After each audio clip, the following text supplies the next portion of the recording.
Kalian pernah kebayang nggak sih 13 sahabat SMA yang udah kepisah sama waktu dan jarak, tiba-tiba bisa kumpul lagi buat satu trip impian bareng-bareng ke Jepang? Nah, ini bukan sekedar cerita liburan biasa. Ini tuh kisah tentang persahabatan, tentang tawa, dan tentang gimana sebuah rencana yang kelihatannya mustahil, malah jadi kenyataan yang nggak bakal terlupakan. Oke, jadi idenya datang dari mana coba? Semuanya berawal dari pemikiran yang sebenarnya simple, tapi dalam banget. Hidup itu baru benar-benar dimulai di usia 40. Buat mereka, ini bukan soal krisis parubaya ya, tapi lebih kayak panggilan buat berpetualang, kesempatan buat bikin kenangan baru yang lebih dari sekedar kumpul-kumpul biasa. Setiap petualangan hebat itu kan pasti ada awalnya ya, dan yang ini juga sama. Yuk kita balik lagi ke awal mulanya, gimana satu celetukan dari seorang teman bisa jadi pemicu perjalanan seumur hidup buat mereka semua. Coba deh bayangin situasinya, dunia lagi lockdown, semua orang bosen, terus di tengah-tengah itu ada satu orang namanya Parno nyeletuk pengen ke Jepang. Saking nekatnya ide itu, teman-temannya cuma bisa ketawa. Siapa sangka ya, mimpi yang awalnya diketawain ini justru jadi awal dari semua petualangan mereka. Nah, ini nih bagian yang seru banget. Awalnya rencana ini cuma buat satu orang, super hemat, budgetnya mepet banget. Tapi tahu-tahu rencananya berevolusi jadi petualangan satu geng. Anggarannya langsung bengkak 3 kali lipat. Menu makanannya yang tadinya cuma pop mie jadi wisata kuliner. Dan tujuannya dari yang cuma tempat-tempat gratisan jadi tur epic lihat sakura, main salju, sampai lihat Gunung Fuji.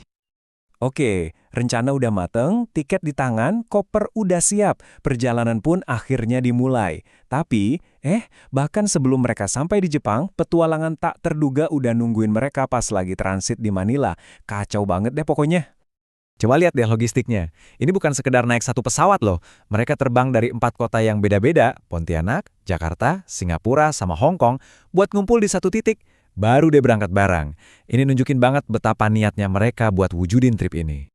Setiap geng pertemanan pasti punya satu orang yang kayak gini kan? Nah, di cerita ini orang itu adalah Parno. Selama di Manila aja, dia udah berhasil bikin serangkaian drama lucu.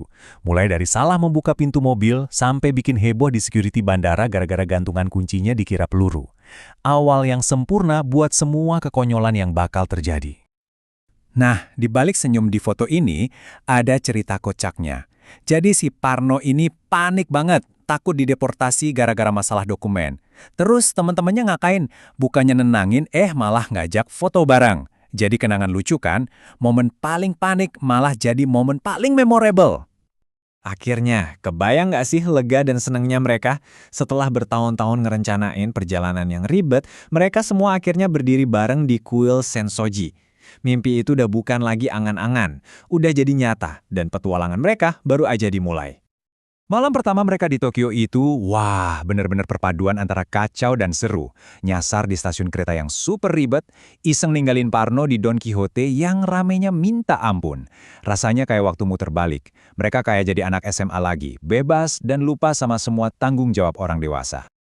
Oke, sekarang kita masuk ke inti perjalanannya nih, sebuah tur singkat keliling Jepang, di mana setiap hari tuh ada aja pemandangan baru, pengalaman baru, dan tentu aja makin banyak cerita lucu. Jadi, mereka punya inside joke nih, namanya hari ketiga. Itu tuh hari di mana semua rencana yang nggak kesampean dijajalin jadi satu. Hasilnya, satu hari yang super padat. Dari sarapan di pasar ikan, nyebrang di Shibuya Crossing yang ikonik itu, sampai lanjut ke tempat-tempat lainnya. Gila sih. Dan di tengah ramainya Shibuya Crossing, ada satu momen konyol yang lucu banget. Salah satu dari mereka, Gunawan, pengen banget lihat patung anjing Hachiko yang legendaris itu. Tapi dia malah nyanyanya arah ke pachinko, alias tempat judi. Salah sebut satu huruf aja bisa beda banget ya artinya. Dan tentu aja, petualangan Parno nggak berhenti di situ. Kayaknya dia ini punya bakat khusus buat ketinggalan rombongan deh. Waktu yang lain gerak cepat, dia ada aja dramanya. Entah ketinggalan kereta atau nyangkut di gerbang tiket, selalu nambahin bumbu kekacauan di setiap kota yang mereka datengin. Slide ini benar-benar nunjukin keajaiban dari trip ini. Coba bayangin, buat kebanyakan dari mereka yang seumur hidup tinggal di negara tropis, ini pertama kalinya mereka lihat bunga sakura mekar langsung atau merasain dinginnya salju. Ini bukan sekedar jalan-jalan, ini tuh kayak mimpi masa kecil yang jadi kenyataan. Dan inget ya, mereka nih umurnya udah kepala 4 loh. Tapi pas lihat salju, wah, umur cuma angka. Mereka langsung perang bola salju, lari-larian, jatuh-jatuhan, bener-bener ngelepasin jiwa anak-anak mereka lagi dan nikmatin momen itu sepenuhnya. Tapi di antara semua kekacauan dan tawa, ada juga loh momen-momen yang dalam banget.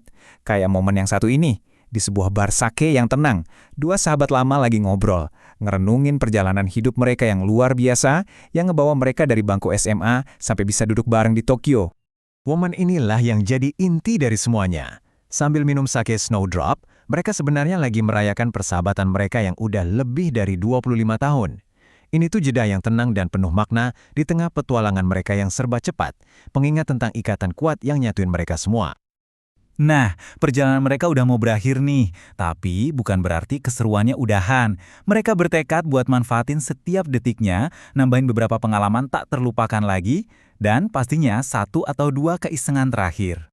Dan ini dia, satu lagi celetukan legendaris dari Parno.